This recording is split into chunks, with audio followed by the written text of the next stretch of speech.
আইনামা তাকুনু ইউদরিকুমুল মাউতু ওয়ালাউ কুনতুম ফি বুরুজিন মুশাইয়াদাহ সাদাকাল্লাহু মাওলানাল আযীম। আল্লাহ রাব্বুল আলামিন ইরশাদ ফরমান, তোমরা যেখানেই থাকো না কেন মউত তোমাদেরকে ধরেই ফেলবে, যদিও তোমরা মজবুত কিল্লায় আশ্রয় গ্রহণ করে থাকো। মউতকে আমরা ইন্তেকালও বলি। ইন্তেকাল মানে স্থান পরিবর্তন করা, এক জায়গা থেকে আরেক জায়গায় চলে যাওয়া। এখন আমরা বাংলাদেশে আছি, চলে গেছি আমেরিকা কিংবা ইউরোপ। বলা হবে বাংলাদেশ থেকে ইন্তেকাল করে আমেরিকা কিংবা ইউরোপ চলে গেছে। আবিধানিক অর্থে স্থান পরিবর্তন করাকে বলা হয় ইন্তেকাল। ঠিক তেমনিভাবে এখন আমরা আছি জমিনের পিঠে, এক সময় চলে যাব জমিনের পেটে। বলা হবে জমিনের পিঠ থেকে ইন্তেকাল করে জমিনের পেটে চলে গেছি। যদিও আবিধানিক অর্থে উভয় স্থান পরিবর্তন করাকে আরবিতে ইন্তেকাল বলা হয়, কিন্তু আমাদের পরিভাষায় জমিনের পিঠ থেকে পেটে গেলে তো ইন্তেকাল করেছে বলা হয়, বাংলাদেশ থেকে আমেরিকা ইউরোপ গেলে ইন্তেকাল করেছে বলা হয় না। কারণ কি? বাংলাদেশ থেকে আমেরিকা যাই, ইউরোপ যাই, কিংবা আরো দূরে কোথাও চলে যাই, আবার ফিরে আসতে চাইলে আসা সম্ভব হবে। পক্ষান্তরে জমিনের পিঠ থেকে পেটে গেলে দূরত্ব আমেরিকা ইউরোপের ন্যায় নয়, 2.5 হাত 3 হাত, অনেক কাছে। তারপরেও ফিরে আসতে চাইলে আসা সম্ভব হবে না। এই জন্য এটাকে বলা হয় ইন্তেকাল। বাস্তবে স্থান পরিবর্তন করা, এমন পরিবর্তন আর ফিরে আসা যাবে না। ইন্তেকালের কথা শুনলে আমরা ভয় পেয়ে যাই, আতঙ্কিত হয়ে পড়ি, আমি ইন্তেকাল করব। অথচ পিছনে আমি আরো 3 বার ইন্তেকাল করেছি, তখন কিন্তু ভয় পাইনি। হয়তো কেউ বলবেন, হুজুর কবে ইন্তেকাল করলাম? জন্মের পর থেকে জিন্দাই তো আছি। আমার জীবন শুধু আমার জন্ম থেকে শুরু হয়নি, আমার জীবন শুরু হয়েছে আরো অনেক পিছন থেকে। আমি প্রথমে আমার আব্বা জান সৈয়দেনা হযরত আদম আলা নবিয়িনা ওয়া আলাইহিস সালাতু ওয়াস সালামের সাথে বেহেশতে ছিলাম। সেখান থেকে কোনো কারণবশত আমাকে বের করে দেয়া হয়। আমি এসে পৌঁছলাম রূহ জগতে, একবার ইন্তেকাল হলো। বেহেশত থেকে স্থান পরিবর্তন করে রূহ জগতে আসলাম। রূহ জগতে কত বছর ছিলাম আমাকে কোনো হিসাব জানানো হয়নি। হতে পারে লক্ষ লক্ষ কোটি কোটি বছর সেখানে ছিলাম। রূহ জগতের হায়াত পুরিয়ে গেলে আমাকে সেখান থেকেও বের করে দেয়া হয়। আমি এসে পৌঁছলাম উদর জগতে, মায়ের পেটে। এখানে ছিলাম মাত্র 9 মাস। মায়ের পেটের হায়াত শেষ হয়ে গেলে আমাকে এখান থেকেও বের করে দেয়া হয়। আমি পদার্পণ করলাম বিশ্ব জগতে, বর্তমানে যে জগতে আছি। এই 3 বার ইন্তেকাল হইল। একবার বেহেশত থেকে স্থান পরিবর্তন করে রূহ জগতের দিকে, দ্বিতীয়বার রূহ জগৎ থেকে উদর জগতের দিকে, তৃতীয়বার উদর জগৎ থেকে বিশ্ব জগতের দিকে। সামনেও 3 বার হবে।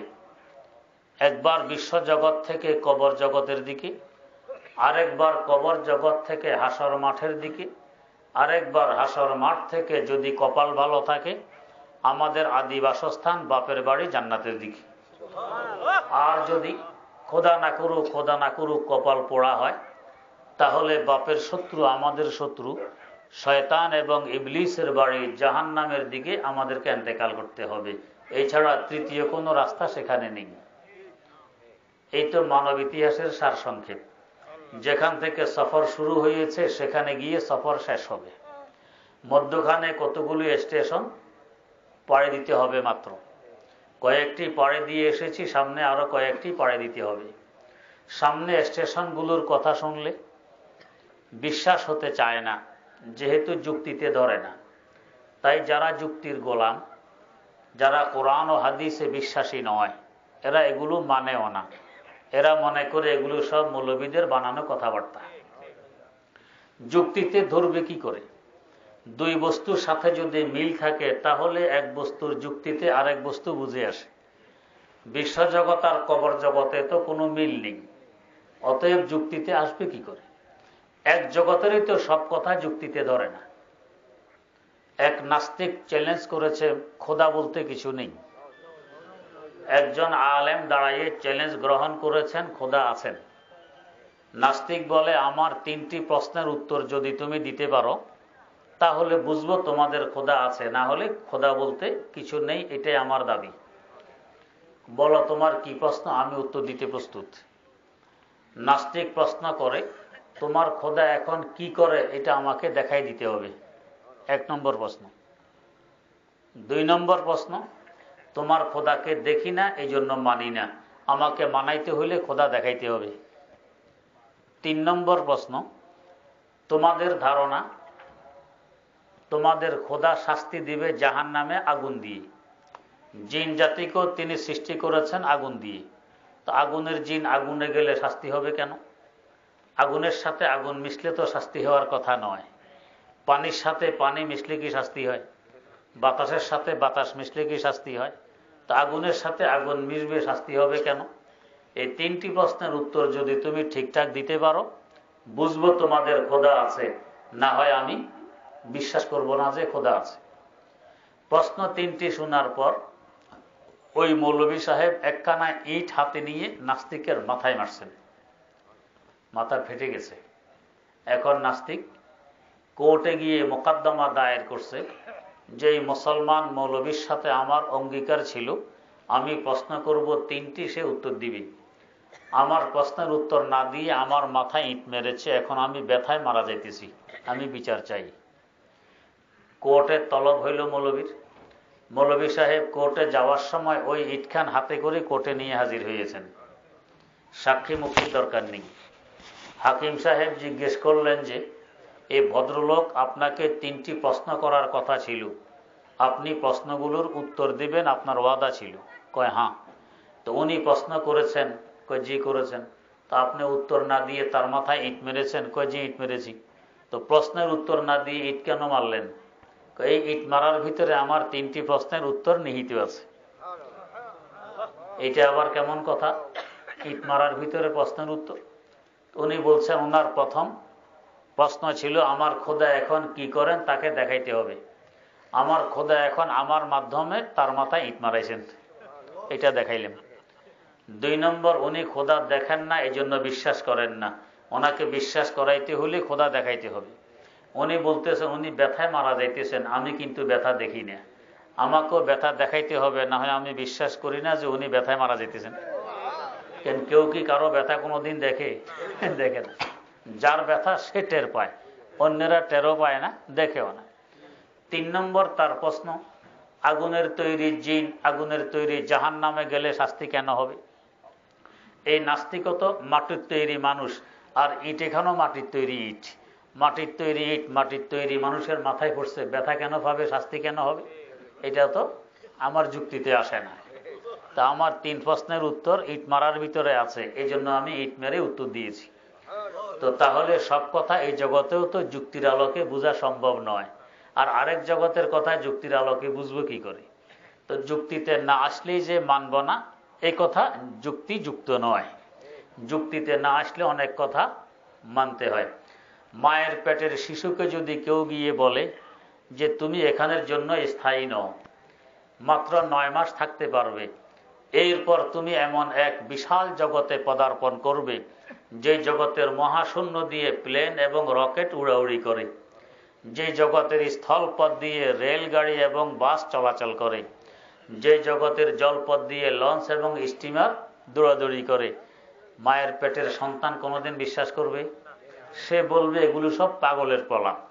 আমি হাত পা গুছিয়ে বসে আছি, কোনো প্রকার হাত পা লম্বা করার জায়গা পাই না, আর তুমি রকেট উড়ার কথা, রেল দৌড়ার কথা, স্টিমার চলার কথা বলছো, এগুলো সব পাগলের প্রলাপ। কিন্তু এই মায়ের পেটের শিশু যখন মায়ের পেট থেকে বেরিয়ে আসবে, এখন কি আর বোঝানোর দরকার পড়বে?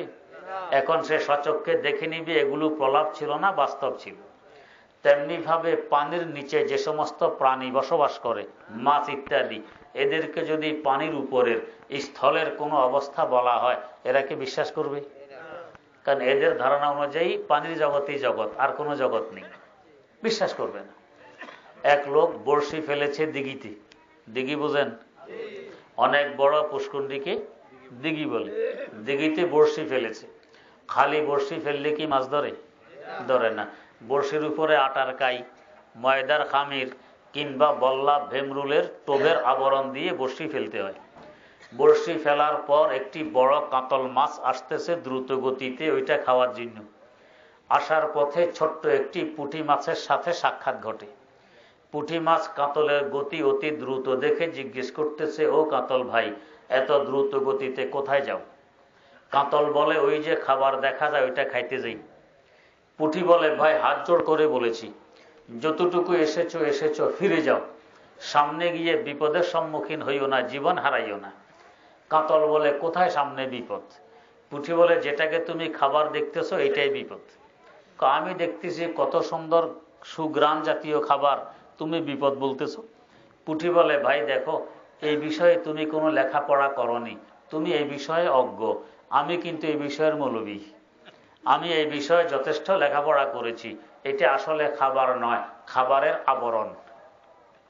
মানে এটার ভিতরে একটি লোহার বাঁকা কাঁটা আছে, কাঁটার এক মাথায় একটি উল্টো কাঁটা আছে, আর এক মাথায় সুতা বাঁধা আছে, সুতার মাথায় ছাট বাঁধা আছে, ছাটের মাথায় একজন মানুষ ধরে বসে আছে। কাতল বলে, থাকলে কি হবে? পুঁটি বলে, তুমি এই খাবারের আবরণকে খাবার মনে করে মুখে তুলে গিলা মাত্র উপরওয়ালা টের পাবে। কাতল বলে, উপরওয়ালা টের পাইলে কি হবে? উপরওয়ালা টের পাইলে বড়শি টান মারবে। তো টান মারলে কি হবে? টান মারলে লোহার বাঁকা কাঁটা তোমার গালে বিঁধবে। কাঁটা গালে বিঁধলে কি হবে? পুঁটি বলে, কাঁটা গালে বিঁধলে ব্যথা হবে, ব্যথা। কাতল জিজ্ঞেস করে, ব্যথা আবার কি? কেন এর আগে কখনো কাঁটা গালে বিঁধেনি, ব্যথা কি অভিজ্ঞতা নেই, তাই জিজ্ঞেস করে ব্যথা আবার কি? পুঁটি বলে, ব্যথা যখন শুরু হয় তখন বুঝে আসে, আগে বুঝাইলে এটা বুঝে আসে না। আর শুধু ব্যথা যে হবে তা নয়, ব্যথার পাশাপাশি মুহূর্তের মধ্যে তুমি শুকনো জায়গায় পৌঁছে যাবে। কাতল বলে, সেখানে পৌঁছলে কি হবে? পুঁটি বলে, সেখানে পৌঁছলে দেখবে তোমার শ্বাস নিঃশ্বাস সরে না, তুমি ছটপট ছটপট করছো, তোমার মুখ দিয়ে তাজা রক্ত বেরিয়ে আসতেছে। তারপর কি হবে? তারপর দেখবে হঠাৎ তোমার কল্লা এবং লেজ যেন কার মুঠের ভিতরে ঢুকে গেছে। তারপর কি হবে? তারপর দেখবে তোমার নিচে একখানা ধারালো বঠি কিংবা দাও দাঁড়াইয়ে আছে। কাতল বলে, দাও বঠির এখানে কি কাজ? দাও বঠির কাজ দুইটি। একটি কাজ হলো তোমার শরীরের আঁশ এবং চামড়াগুলো খসে ফেলে দেয়া, আর একটি কাজ হলো তোমাকে খণ্ড বিখণ্ড করে ফেলা। তারপর কি হবে? তারপর তোমার এই টুকরোগুলো নদীর ঘাটে কিংবা কলের গোড়ায় নিয়ে আছাড়তে আছাড়তে তোমার সব ঘোলা পানি বের করে ফেলবে। তারপর কি হবে? তারপর তোমার এই টুকরোগুলোতে হলুদ, লবণ এবং মরিচ মাখা হবে। কাটা ঘায়ের মধ্যে যদি লবণ মরিচ মাখা যায়, আরাম হইতে লাগার কথা। তারপর কি হবে? তারপর দেখবে তাদের চুলায় দাউ দাউ করে আগুন জ্বলছে, চুলার উপরে একটি লোহার কড়াই বসানো আছে, কড়াইয়ের ভিতরে গরম উথিলিত তেল টকবক টকবক করছে। ওই উথিলিত তেলের ভিতরে তোমার এক একটি টুকরো ঢেলে দিয়ে ভাজি করা হবে। তারপর কি হবে? তারপর দেখবে বড়শিওয়ালার ঘরের সদস্যরা বর্তন নিয়ে তোমার অপেক্ষায় বসে আছে। কাতল বলে, আমার সাথে সাক্ষাতের জন্য? কয় হ। সাক্ষাতের ধরন কেমন হবে? ধরন হবে, এদের প্রত্যেকের হাতে পাঁচ কাঁটাওয়ালা কাঁটা চামচ আছে, এটা দিয়ে তোমার গোশতগুলো তোমার কাঁটা থেকে পৃথক করে ফেলবে। তারপর কি হবে? তারপর দেখবে তোমার কাঁটাগুলো কুকুর বিড়াল চিবিয়ে খাবে, আর গোশতগুলো সদস্যরা চিবিয়ে খাবে, যাদের প্রত্যেকের মুখের ভিতরে 32টি করে লোহার ন্যায় শক্ত দাঁত আছে। তারপর কি হবে? তারপর ওরা তোমাকে ওদের পেটের ভিতরে ঢুকিয়ে ফেলবে। সেখানে ঢুকলে কি হবে? সেখানে ঢুকে দেখবে একটি মেশিন ফিট করা আছে, যাকে হজমি শক্তি বলা হয়। এই মেশিনে চুরমার করে তোমাকে পায়খানা বানাই ফেলবে। তারপর কি হবে? তার একদিন পর তুমি তাদের পিছনের রাস্তা দিয়ে পুনরায় বেরিয়ে আসবে। বের হওয়ার কথা শুনে কাতল মুস্কি হাসে আর বলে, তাহলে সমস্যা কিসের? বের হয়ে 2-4 লাফ দিলেই তো আবার দিঘিতে পৌঁছতে পারবো। মধ্যখানে বিনা খরচে বিনা টিকিটে কত দেশ দুনিয়ার সফর হবে, কত শহর বন্দর দেখা হবে, সমস্যা কিসের? ভালোই তো। পুঁথি বলে, না, দেশ দুনিয়ার সফরও হবে না, শহর বন্দরও দেখা হবে না। কাতল বলে, তাহলে কি হবে? তার 1-2 দিন পর তুমি মাটি হয়ে যাবে, তোমার কোনো অস্তিত্ব খুঁজে পাওয়া যাবে না। খাবার সামনে রেখে ধৈর্য আর কতক্ষণ ধরা যায়? কাতল বলে, 4 আনার মোল্লা পুঁঠি, তোমার ওয়াজ নসিহত শেষ হয়েছে? পুঁঠি বলে, কাতল ভাই, আমাকে ভুল বুঝতেছ। আমি তোমার শত্রু নই, তোমার মঙ্গল কামনা করি। তাই এখনো হাত জোড় করে বলছি, ফিরে যাও, সামনে গিয়ে বিপদের সম্মুখীন হইও না, জীবন হারাইও না। কাতল চোখ রাঙ্গা করে আর বলে, ও 4 আনার মোল্লা পুঁঠি, সারাটি জীবন কাটাইলাম এই দিঘিতে, 1 মিনিট সময় লাগে না দিঘির চতুর্দিক একবার ঘুরে আসতে পারি। জীবনে তো কোনোদিন 32 দাঁতওয়ালা মানুষের সাথে সাক্ষাৎ ঘটল না। গরম উথিলিত তেলের তাপ দেহে অনুভব হইল না। হজমি শক্তি নামি মেশিনের আওয়াজ কখনো কানে পৌঁছল না। ও 4 আনার মোল্লা পুঁঠি, পাগলের প্রলাপ কেন বকছ? তুমি কি জানো না আমি স্বাধীন জগতের স্বাধীন চেতনার প্রাণী? আমার স্বাধীনতায় হস্তক্ষেপের অধিকার তো তোমার মতো 4 আনার মোল্লার নেই। পুঁঠি কাকুতি মিনতি করে, চোখের পানি ছাড়ে। এত তিরস্কার মস্কারি শোনার পরেও হাত জোড় করে বলে, কাতল ভাই, আমাকে ভুল বুঝতেছ। আমি তোমার শত্রু নই, তোমার মঙ্গল কামনা করে বিধায়, তোমার শুভাকাঙ্ক্ষী বিধায় এখনো তোমার পা ধরে বলেছি, ফিরে যাও, ফিরে যাও, সামনে গিয়ে বিপদের সম্মুখীন হইও না। কাতল দাঁত কিরমির মেরে পুঁঠিকে অবজ্ঞা করে 4 আনার মোল্লা বলে ধিক্কার দিয়ে দ্রুত গতিতে সামনে গিয়ে বড়শি মুখে তুলে গিলা মাত্র উপরওয়ালা টের পেয়ে টান মারছে। লোহার বাঁকা কাঁটা কাতলের গালে বিঁধে গেছে। এখন বুঝে আসতেছে ব্যথা কাকে বলে। বড়শি যে পরিমাণ গতিতে উপরের দিকে চলছে, কাতলের গতি এর থেকে আরো দ্রুত। কারণ বড়শির তুলনায় কাতলের গতি যদি ধীর হয়, গালে টান লাগে, ব্যথা সহ্য হয় না। দেখতে না দেখতে মুহূর্তের মধ্যে কাতল পৌঁছে গেছে শুকনো জায়গায়। সেখানে পৌঁছে দেখে শ্বাস নিঃশ্বাস সরে না। কাতল ছটপট ছটপট করছে, মুখ দিয়ে তাজা রক্ত বেরিয়ে আসছে। এর মধ্যে হঠাৎ দেখে তার কল্লা এবং লেজ যেন কার মুঠের ভিতরে ঢুকে গেছে। ছটপট করার সুযোগটিও আর বাকি রইল না। তার নিচে ধারালো দাও বঠি দাঁড়াইয়ে আছে। দেহের আঁশ এবং চামড়াগুলো খসে ফেলে দেয়া হচ্ছে। এক কথায় পুঁঠি যা কিছু বলেছিল একের পর এক সব কিছু ঘটে চলছে। এখন কাতল চোখের পানি ছাড়ে, পুঁঠিকে স্মরণ করে আর কাঁদে, হায় রে, পুঁঠির কথা কেন শুনলাম না? যদি শুনতাম এ বিপদের সম্মুখীন হতাম না। কিন্তু দিন গেলে কাঁদবি রে বসে, তোর কাঁদা কেউ শুনবে না। দিন গেলে কাঁদবি রে বসে, তোর কাঁদা কেউ শুনবে না। ঠিক তেমনি ভাবে নাস্তিক মোরতাদের গোষ্ঠীরা, কথিত বুদ্ধিজীবীর গোষ্ঠীরা, যুক্তির গোলামের গোষ্ঠীরা দ্রুত গতিতে ওইদিকে যায়। ওলামায়ে কেরাম জিজ্ঞেস করে, এত দ্রুত গতিতে ওইদিকে কোথায় যাও? উত্তর দেয়, টেলিভিশনে সুন্দর অনুষ্ঠান আছে, ওইটা দেখতে যাই। ওলামায়ে কেরাম হাত জোড় করে বলে, টেলিভিশন দেখলে অল্প সময়ের জন্য চোখ জুড়াইতে পারে ঠিক, এর পিছনে রয়ে গেছে কঠিন শাস্তির ব্যবস্থা। ভাই, তোমার পা ধরে বলছি, ফিরে আসো, ফিরে আসো, ওখানে গিয়ে বিপদের সম্মুখীন হইও না। ওইদিকে কোথায় যাও? সুদের পয়সা আনতে যাই, ঘুষের পয়সা আনতে যাই। ওলামায়ে কেরাম কাকুতি মিনতি সরে বুঝায়, ভাই, সুদ ঘুষের দ্বারে কাছে যেও না। সুদ ঘুষের পয়সা আনলে অল্প সময়ের জন্য পকেট বোঝাই হতে পারে ঠিক, সুদের পয়সা খাওয়া আর জাহান্নামের আগুন খাওয়া এক কথা, ঘুষ খাওয়া আর জাহান্নামের জ্বলন্ত কয়লা খাওয়া এক কথা। তোমার পা ধরে বলেছি, সুদ ঘুষের দ্বারে কাছে যেও না, জুলুম অত্যাচারের দ্বারে কাছে যেও না, মিথ্যার দ্বারে কাছে যেও না, শরীয়তপন্থী কোনো কাজের দ্বারে কাছে যেও না। কথিত বুদ্ধিজীবীর গোষ্ঠীরা, নাস্তিক মোরতাদেরা ওলামায়ে কেরামকে 4 আনার মোল্লা বলে ধিক্কার দেয়, ওলামায়ে কেরামকে শত্রু ভাবে।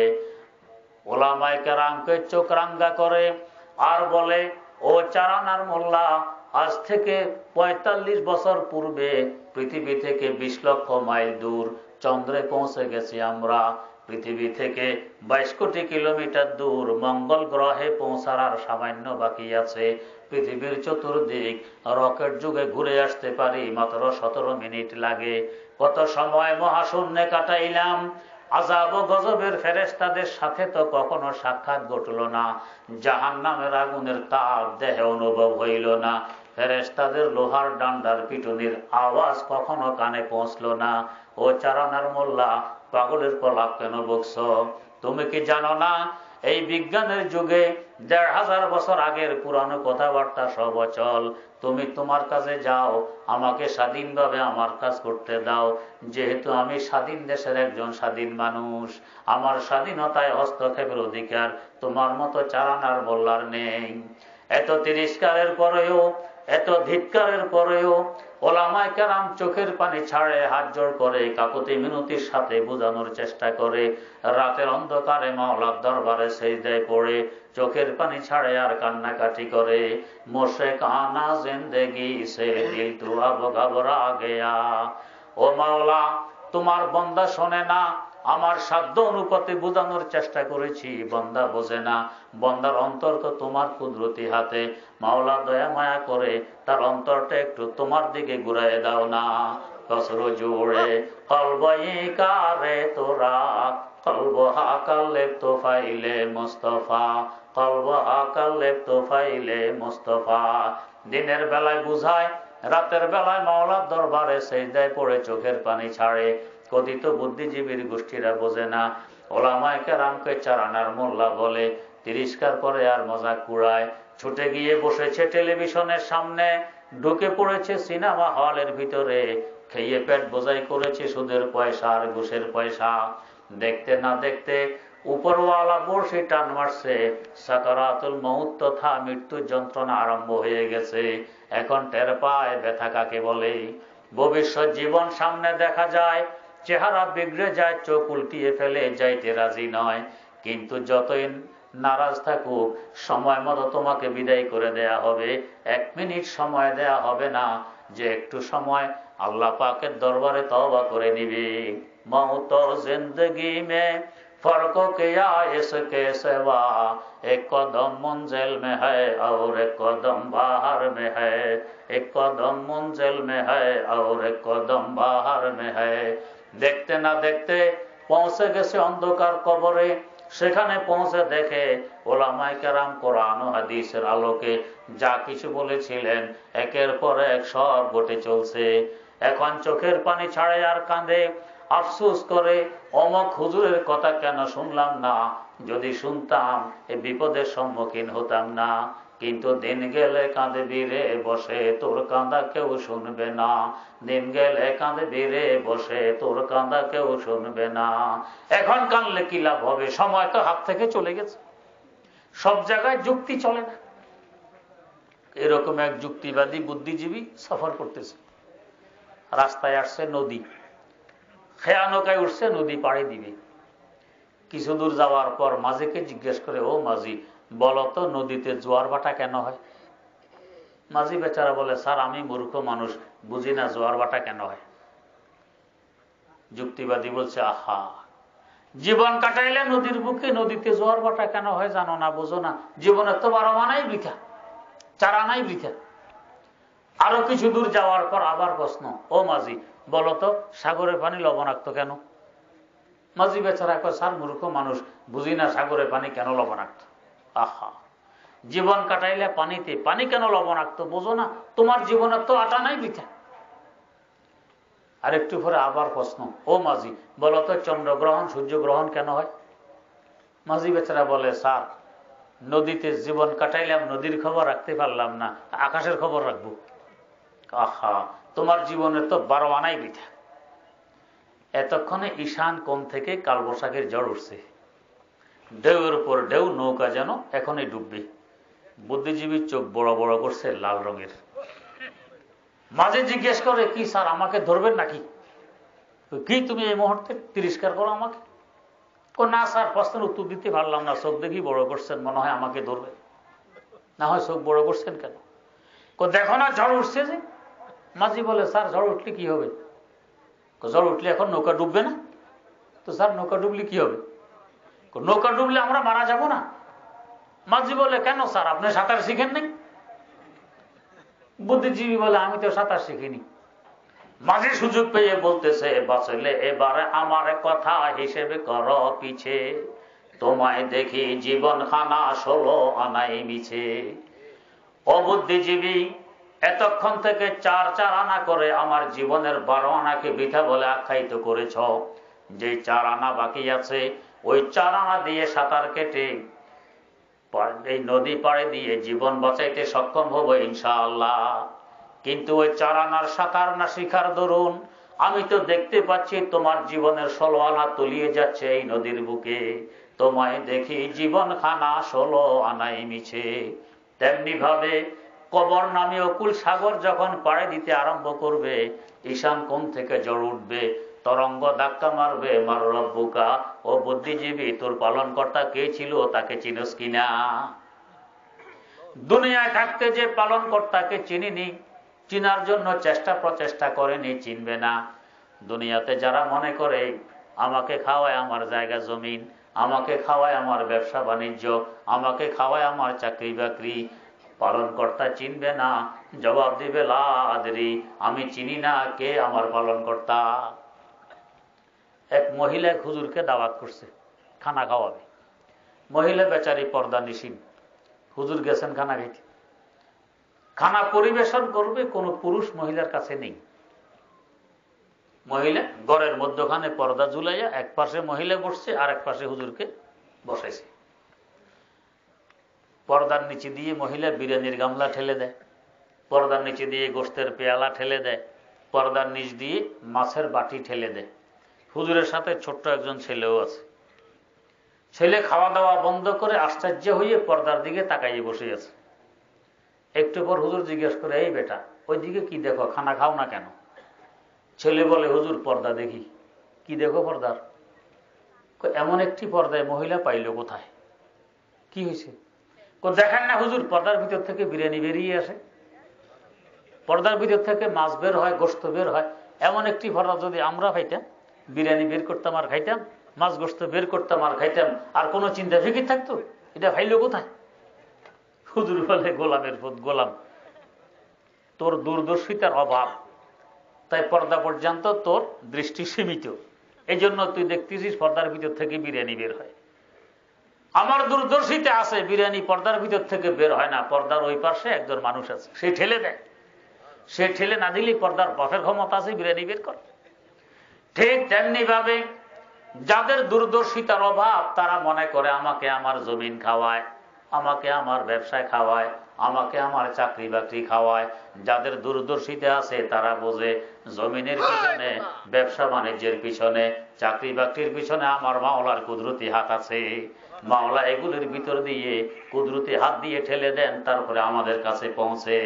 ঈসব বাহাদুর নজর হা পরদাহাস, ঈসব বাহাদুর নজর হা পরদাহাস, দর হাকিকত ফাইলে হার শায় খোদাস।